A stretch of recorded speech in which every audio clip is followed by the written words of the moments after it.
ಸಾವಿರಾರು ವರ್ಷಗಳಿಂದ ನಮ್ಮ ಋಷಿಮುನಿಗಳು ಮುಂಜಾನೆ ಎದ್ದು ಮಂತ್ರಗಳನ್ನು ಪಠಿಸುತ್ತಿದ್ದರು. ಇಂದಿಗೂ ನಾವು ದೇವಸ್ಥಾನಗಳಲ್ಲಿ ಪೂಜೆಗಳಲ್ಲಿ ಮಂತ್ರಗಳನ್ನು ಕೇಳುತ್ತೇವೆ. ಆದರೆ ಮಂತ್ರಪಠನ ಎನ್ನುವುದು ಕೇವಲ ದೇವರನ್ನು ಒಲಿಸಿಕೊಳ್ಳುವ ಒಂದು ಧಾರ್ಮಿಕ ಆಚರಣೆ ಮಾತ್ರವೇ? ಅಥವಾ ಇದರ ಹಿಂದೆ ನಮಗೆ ತಿಳಿಯದ ಯಾವುದಾದರೂ ಬಲವಾದ ವಿಜ್ಞಾನ ಅಡಗಿದೆಯೇ?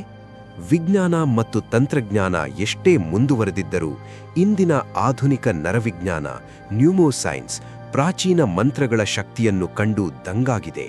ಹೌದು, ಮಂತ್ರಗಳು ಕೇವಲ ಶಬ್ದಗಳಲ್ಲ, ಅವು ನಮ್ಮ ಉಪಪ್ರಜ್ಞೆ ಮನಸ್ಸನ್ನು ಸಂಪೂರ್ಣವಾಗಿ ರೀಪ್ರೋಗ್ರಾಮ್ ಮಾಡುವ ಅದ್ಭುತವಾದ ಟೂಲ್ಸ್. ಇಂದು ನಾವು ಶಬ್ದದ ತರಂಗಗಳು ನಮ್ಮ ಮೆದುಳಿನ ನರಮಂಡಲವನ್ನು ಹೇಗೆ ಬದಲಾಯಿಸುತ್ತವೆ ಮತ್ತು ಮಂತ್ರಗಳ ಹಿಂದಿರುವ ನಿಜವಾದ ವಿಜ್ಞಾನವೇನು ಎಂಬುದನ್ನು ಆಳವಾಗಿ ತಿಳಿಯೋಣ.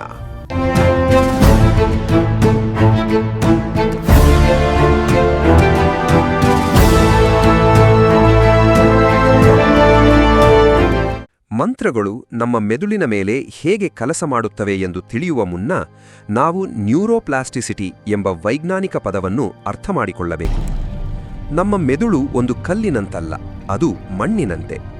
ನಾವು ಪ್ರತಿದಿನ ಜಿಮ್ಗೆ ಹೋಗಿ ಕಸರತ್ತು ಮಾಡಿದಾಗ ನಮ್ಮ ದೇಹದ ಸ್ನಾಯುಗಳು ಹೇಗೆ ಬಲಪಡುತ್ತವೆಯೋ ಮತ್ತು ಹೊಸ ಆಕಾರವನ್ನು ಪಡೆಯುತ್ತವೆಯೋ, ಅದೇ ರೀತಿ ನಮ್ಮ ಆಲೋಚನೆಗಳು ಮತ್ತು ಶಬ್ದಗಳು ನಮ್ಮ ಮೆದುಳಿನ ಆಕಾರವನ್ನು ಬದಲಾಯಿಸುತ್ತವೆ. ನಾವು ಯಾವುದಾದರೂ ಒಂದು ಪದವನ್ನು ಅಥವಾ ವಾಕ್ಯವನ್ನು ಪದೇ ಪದೇ ಹೇಳಿದಾಗ ಮೆದುಳಿನಲ್ಲಿ ಹೊಸ ನರಗಳ ಸಂಪರ್ಕ ಸೃಷ್ಟಿಯಾಗುತ್ತದೆ.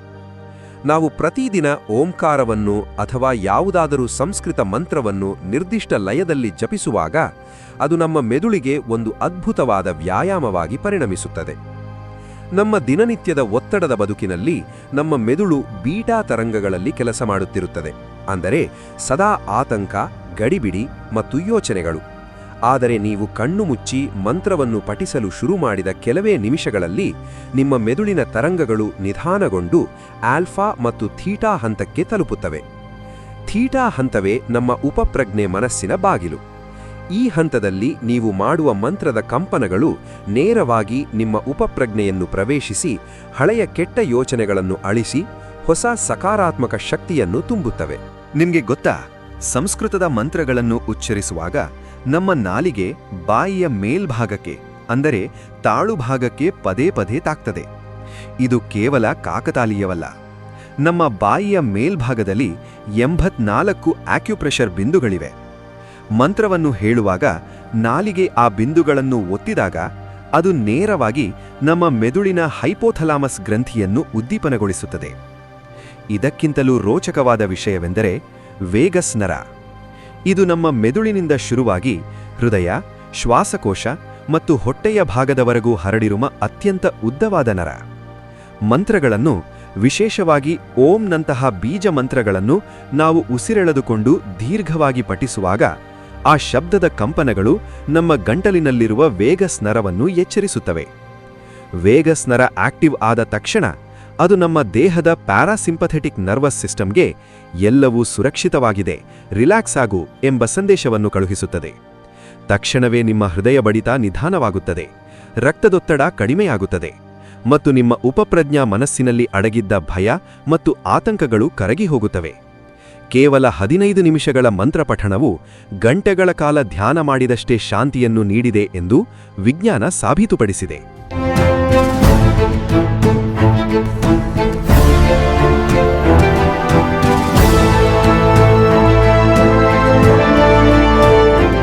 ಅಮೆರಿಕ ದೇಶದ ಒಂದು ಪ್ರಸಿದ್ಧ ವಿಶ್ವವಿದ್ಯಾಲಯದ ವಿಜ್ಞಾನಿ ಡಾಕ್ಟರ್ ಜೇಮ್ಸ್ ಹಾರ್ಟ್ಜೆಲ್ ಎಂಬುವವರು ಮಂತ್ರಗಳ ಬಗ್ಗೆ ಒಂದು ಅದ್ಭುತವಾದ ಸಂಶೋಧನೆ ಮಾಡಿದರು. ಅವರು ವರ್ಷಗಳಿಂದ ಸಂಸ್ಕೃತ ಮಂತ್ರಗಳನ್ನು ಪಠಿಸುವ ಪಂಡಿತರ ಮೆದುಳನ್ನು MRI ಸ್ಕ್ಯಾನ್ ಮಾಡಿದರು. ಆ ರಿಪೋರ್ಟ್ ನೋಡಿ ಇಡೀ ವಿಜ್ಞಾನ ಲೋಕವೇ ಆಶ್ಚರ್ಯಚಕಿತವಾಯಿತು. ಇದನ್ನೇ ವಿಜ್ಞಾನದಲ್ಲಿ ದ ಸಂಸ್ಕೃತ್ ಎಫೆಕ್ಟ್ ಎಂದು ಕರೆಯುತ್ತಾರೆ. ಮಂತ್ರಗಳನ್ನು ನಿಯಮಿತವಾಗಿ ಪಠಿಸುವವರ ಮೆದುಳಿನಲ್ಲಿ ಗ್ರೇ ಮ್ಯಾಟರ್ ಪ್ರಮಾಣ ಇತರರಿಗಿಂತ ಹೆಚ್ಚಾಗಿತ್ತು. ಗ್ರೇ ಮ್ಯಾಟರ್ ಎಂದರೆ ನಮ್ಮ ಮೆದುಳಿನ ಜ್ಞಾಪಕ ಶಕ್ತಿ, ನಿರ್ಧಾರ ತೆಗೆದುಕೊಳ್ಳುವ ಸಾಮರ್ಥ್ಯ ಮತ್ತು ಗಮನವನ್ನು ನಿಯಂತ್ರಿಸುವ ಭಾಗ. ಅದರಲ್ಲೂ ವಿಶೇಷವಾಗಿ ಮೆದುಳಿನ ಬ್ರೋಕಾಸ್ ಏರಿಯಾ ಮತ್ತು ಹಿಪ್ಪೋಕ್ಯಾಂಪಸ್ ಭಾಗಗಳು ಅಸಾಧಾರಣವಾಗಿ ಬೆಳೆದಿದ್ದವು. ಇದರ ಅರ್ಥವೇನು ಗೊತ್ತೇ? ಸಂಸ್ಕೃತ ಮಂತ್ರಗಳ ನಿರ್ದಿಷ್ಟವಾದ ಶಬ್ದ, ಉಚ್ಚಾರಣೆ ಮತ್ತು ಅದರ ಕಂಪನಗಳು ನಮ್ಮ ಉಪಪ್ರಜ್ಞೆಯನ್ನು ಕೇವಲ ಶಾಂತಗೊಳಿಸುವುದಿಲ್ಲ, ಬದಲಾಗಿ ನಮ್ಮ ಮೆದುಳಿನ ಗಾತ್ರ ಮತ್ತು ಶಕ್ತಿಯನ್ನೇ ಹೆಚ್ಚಿಸುತ್ತವೆ. ಆಲ್ಝೈಮರ್ಸ್ನಂತಹ ಮರವಿನ ಕಾಯಿಲೆಗಳನ್ನು ತಡೆಯುವ ಅದ್ಭುತ ಶಕ್ತಿ ಈ ಮಂತ್ರಗಳಿಗಿದೆ ಎಂದು ಇಂದಿನ ವಿಜ್ಞಾನಿಗಳು ಒಪ್ಪಿಕೊಂಡಿದ್ದಾರೆ.